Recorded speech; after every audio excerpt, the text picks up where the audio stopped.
అందరికీ నమస్తే అండి. మా డాక్టర్ కమ్ అడ్వకేట్ రజనక్క. ఈ మధ్యకాలంలో ఎందుకో కనబడలేదేంటా అని చెప్పేసి అనుకున్నా. నిన్న ముద్రగడ పద్మనాభం గారి అంత్యక్రియల దగ్గర కనబడిందండి. అక్కడ ప్రత్యక్షమైంది. అయితే అక్కడ ప్రత్యక్షమైనప్పుడు అక్కడ ఒక యూట్యూబ్ ఛానల్‌కి సంబంధించిన ఒక రిపోర్టర్ ఒక క్వెషన్ అడిగాడు. ముద్రగడ పద్మనాభం గారి గురించి మీరేం చెప్పదలుచుకున్నారు? ఒకసారి చెప్పండి అంటే, ఆవిడ మాట్లాడే మాటలు చూడండి ఎంత విచిత్రంగా ఉన్నాయో. అడిగిన క్వెషన్‌కి ఈవిడ మాట్లాడే మాటలకి ఏమాత్రం సంబంధం లేదు. నేను అప్పుడప్పుడు అంటా ఉంటాను. హాఫ్ నాలెడ్జ్ మళ్ళీ హాఫ్ నాలెడ్జ్ అంటే మళ్ళీ ఏడుస్తారు. లాయర్ చదువుకున్న ఆవిడ హాఫ్ నాలెడ్జ్ అని చెప్పేసని. ఈవిడ తెలివితేటలు చూడండి. ఒకసారి ఏమని మాట్లాడుతుందో వినిపిస్తా. మనతో మాట్లాడినందుకు రజనీకాంత్ గారు మాట్లాడే ప్రయత్నం చేద్దాం. మేడం చెప్పండి, ఆయన మరణాన్ని ఏ విధంగా చూడాలి? కొంతమంది ఆయన నుంచి నేర్చుకోవాల్సిన పాఠాలు ఏంటి? ముందుగా క్యాన్సర్ తో చాలా మంది చనిపోతారు, కానీ ఆయన వ్యధతో చనిపోయారేమో అనిపిస్తుంది. ఎందుకంటే ఈ చివరి టైంలో ఆయన చాలా టెన్షన్ పడుతూ ఉన్నారు, చాలా మానసిక వ్యధకి గురవుతున్నారు. ఎందుకో ఈ పోరాటం మాకైతే అర్థం కాదు. ఎందుకంటే అంటే ఆయన దగ్గర తిన్నవాళ్ళు, అంటే ఆయన ఇంటికి వచ్చిన వారు. అడిగిన క్వశ్చన్ ఏంటి మర్చిపోయింది. అడిగిన క్వశ్చన్ మర్చిపోయింది. ఒకసారి మళ్ళీ వినిపిస్తామన్నాడు. ఏమైనా క్వశ్చన్ అడిగాడు, ఒకసారి వినిపిస్తామన్నాడు. అర్పించారు.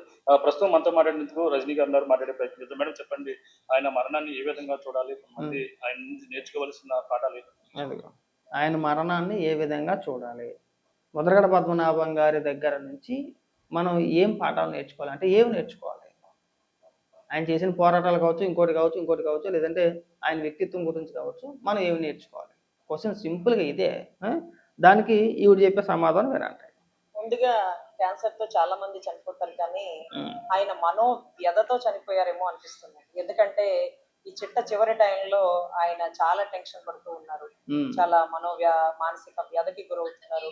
ఎందుకో ఈ పోరాటం మాకైతే అర్థం కాదు. ఎందుకంటే అంటే ఆయన దగ్గర తిన్నవాళ్ళు, అంటే ఆయన ఇంటికి వచ్చిన వారు, ఆయన ఆతిథ్యం స్వీకరించిన వారు, కులంలో ఎంతో మంది కూడా ఇప్పుడు దారిన పోయే దానయ్య మాట్లాడితే ఆయన్ని కాపు ద్రోహిగా ఎందుకు చిత్రీకరించుకుంటున్నారు?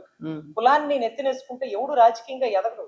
ఇవాళ మీకు వచ్చిపోయిన నేతల్లో సగం మంది టీడీపీ, సగం మంది కాంగ్రెస్, బీజేపీ, వైసీపీ, జనసేన అందరూ వస్తారు.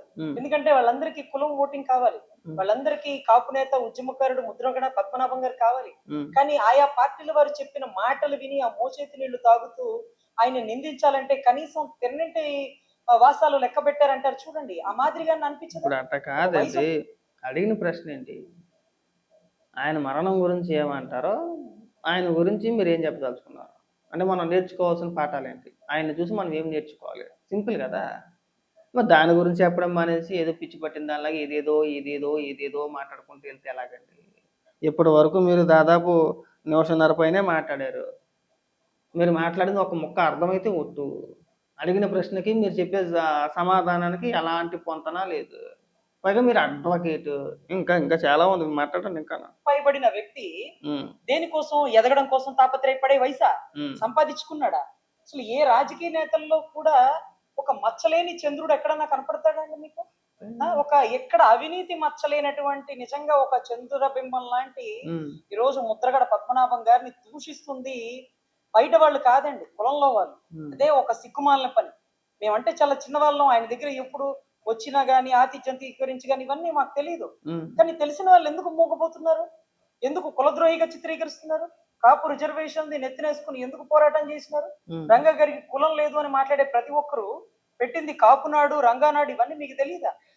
కులంలో ఒక వ్యక్తిని నెత్తినేసుకుని అంత గొప్పగా చిత్రీకరించుకుంటున్నా ఇంత పెద్ద సామాజిక వర్గం ఉన్నటువంటి కులానికి ఒక నాయకుడు లేకపోయాడే అంటూ మేము బాధపడుతుంటే అప్పట్లో దాసరి నారాయణరావు గారు నిర్మోహమాటంగా ఎక్కడి నుంచి ఎక్కడికి వెళ్ళిపోయిందో చూసారా?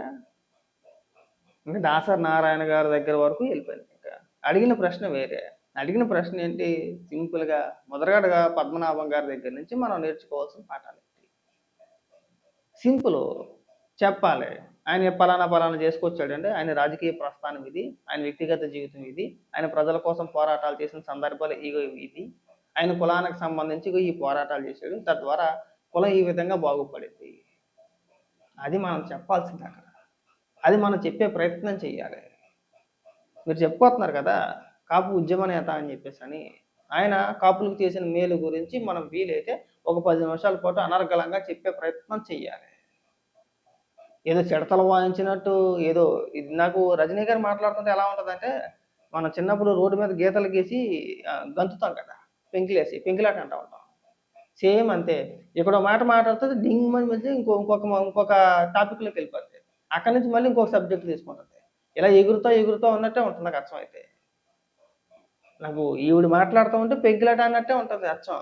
ఒక పెంకేసి ఎగురుతూ ఉంటాం కదా, దాని ఆట పేరు కూడా నాకు గుర్తు రావట్లేదు. తొక్కుడు బిళ్ళ, సారీ తొక్కుడు బిళ్ళ. అచ్చం తొక్కుడు బిళ్ళ ఆట అన్నట్టే ఉంటుంది. అసలు దేనికి సంబంధం ఉండదు, విచిత్రమైన మాటలు మాట్లాడుతూ ఉంటుంది. నిష్పక్షపాతంగా ట్రాన్స్పరెంట్ గా ఎంత గొప్పగా గర్జించారండి. మా జాతిలో మా జాతి మీద దాడి చేస్తారా మీరు? రంగా గారిని కోల్పోయాం, ముద్రగడ గారిని కోల్పోవడానికి మేము ముందుకొస్తాం అనుకుంటున్నారా? ఒక్కొక్కడికి తాట తీస్తామంటూ గట్టిగా ఆ రోజు గర్జించిన విధానం మీకు తెలియదా?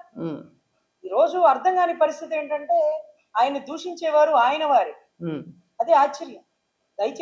దయచేసి చివరి రోజుల్లో ఆయన హాస్పిటల్లో ఉంటే అక్కడ కూడానండి పెద్ద పచ్చ మీడియాలు ఆయనకి డబ్బులు లేవట కదా, చందాలు వేసుకుని ఆయన్ని బాగు చేపిస్తున్నారట కదా అంటే భయం వేసిపోయింది.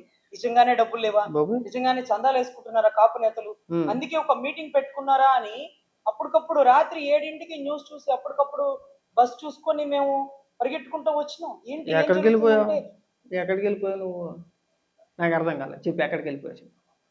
ఆ వార్త బయటకు వచ్చిన తర్వాత, ఇప్పుడు కాదు, ముద్రగడ పద్మనాభం గారు హాస్పిటల్లో ఉన్నప్పుడు నువ్వు అన్నావు కదా వార్త వచ్చిందని చెప్పేసి, ఎక్కడికి వెళ్ళిపోయావు నువ్వు? అప్పటికప్పుడు రాత్రి 7 గంటలకు బస్సు బుక్ చేసుకుని ఎక్కడికి వెళ్ళిపోయావు? చెప్పడానికి సిగ్గు ఉండాలి. అడిగిన ప్రశ్నకి నువ్వు చెప్పే సమాధానానికి ఏమాత్రమైన పొంతనుందా, పోలికుందా? అసలు ఏం మాట్లాడావు నీకైనా అర్థమైందా? దాదాపు నేను 3 నిమిషాలు విన్నాను ఈ మాటలో. నాకు ఆ 3 నిమిషాల పాటు నువ్వు ఎందుకు మాట్లాడావు, ఏం అర్థం కాల. నాకు చెప్పే ప్రయత్నం చెయ్యండి. ఇప్పుడైనా అవకాశం వచ్చింది కదా. మళ్ళీ ఇక్కడ పవన్ కళ్యాణ్ గారిని తీసుకురావడం ఇండైరెక్ట్ గాను, లేదంటే ప్రభుత్వాన్ని విమర్శించడం. మనకు వచ్చిన 4 ముక్కలే, ఆ 4 డైలాగ్లే. అటు తిప్పి ఇటు తిప్పి ఎటువంటి తెడ్డు అని చెప్పేసి అటు తిప్పి ఇటు తిప్పి పవన్ కళ్యాణ్ గారిని విమర్శించాలి, లేదంటే పచ్చ మీడియా అని చెప్పేసి కొంతమందిని విమర్శించాలి. మన బతుకు వచ్చినాయి ఆ 4 ముక్కలే. అది తప్పితే మనం వెనక్కి వెళ్ళి ముద్రగడ పద్మనాభం గారి రాజకీయ ప్రస్థానం ఇదండి, ఆయన వ్యక్తిగత జీవితం ఇదండి, ఆయన కాపు ఉద్యమ నేత అండి, కాపుల కోసం ఫలానా పోరాటాలు చేశారండి, తద్వారా కాపు కులంలో యువకులు కావచ్చు, కాపు కులస్తులు కావచ్చు ఈ విధంగా లబ్ధి పొందారండి. ఇదండి ఆయన జీవిత చరిత్ర. ఆయన జీవితంలో సంపాదించుకున్న పేరు ఇది. ఇంతమందికి ఆయన మేలు చేశాడు. అరే ఇలాంటివి ఏమన్నా ఉంటే చెప్పుకోవాలి. ఈ తరం యువతకి తెలుసుద్ది. మనం అన్నిట్లోనే వెళ్ళేటి పెద్ద మేధావులాగా అడితి పిడితి అడ్డగోలుగా మాట్లాడితే మీరు మేధావులు అనుకుంటారా? నేను మాట్లాడేస్తాను నాకు కోటు దొరకట్లేదు. ఎక్కడన్నా కోటు దొరికితే నేను కూడా కోటు తెచ్చుకుని వేసుకుందాం అనుకుంటున్నా. దొరికితే నేను కూడా కోటు వేసుకొని ఒక కళ్ళోటి పెట్టుకొని నేను కూడా మేధావి అని చెప్పేసి ఇంకా అడ్డంగా మాట్లాడేస్తే మేధావులు అయిపోతారు అనమాట.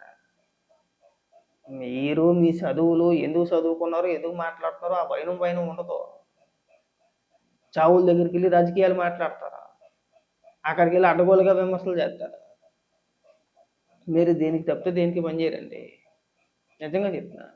మీలాంటి వ్యక్తులు నిజంగా రాజకీయాల గురించి మాట్లాడుతున్నారు చూసారా, దానికి మేము నిజంగా సిగ్గుపడుతున్నాం. ఎందుకంటే ప్రతి సందర్భంలోనే రాజకీయం చేయాలని చూస్తారా?